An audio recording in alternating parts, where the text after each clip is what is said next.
अतिजलद व अचूक बातम्यांसाठी पाहत रहा महामीडिया 24 सदैव तत्पर।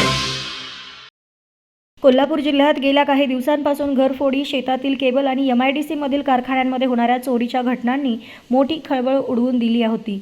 या प्रकरणाचा छडा लावत स्थानिक गुन्हे अन्वेषण शाखेने 2 सराईत महिला चोरट्यांसह त्यांना मदत करणाऱ्या 2 रिक्षा चालकांना बेड्या ठोकल्या आहेत।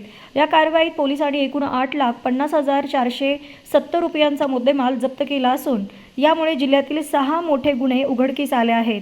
जिल्ह्यात वाढत्या चोरीच्या घटनांच्या पार्श्वभूमीवर स्थानिक गुन्हे अन्वेषण शाखेचे पोलीस पथक तपासात असताना 2 महिला चोरीचा माल विकण्यासाठी कसबा बावडा येथील राजाराम बंधाऱ्याजवळ येणार असल्याची गोपनीय माहिती पोलिसांना मिळाली होती।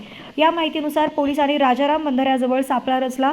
यावेळी संशयास्पदरित्या आलेल्या सुनीता उर्फ बारकी दगडू गोसावी आणि नानूबाई राजू गोसावी दोघी राहणार गोसावीवाडी वडणगे या 2 महिलांना पोलिसांनी ताब्यात घेतले।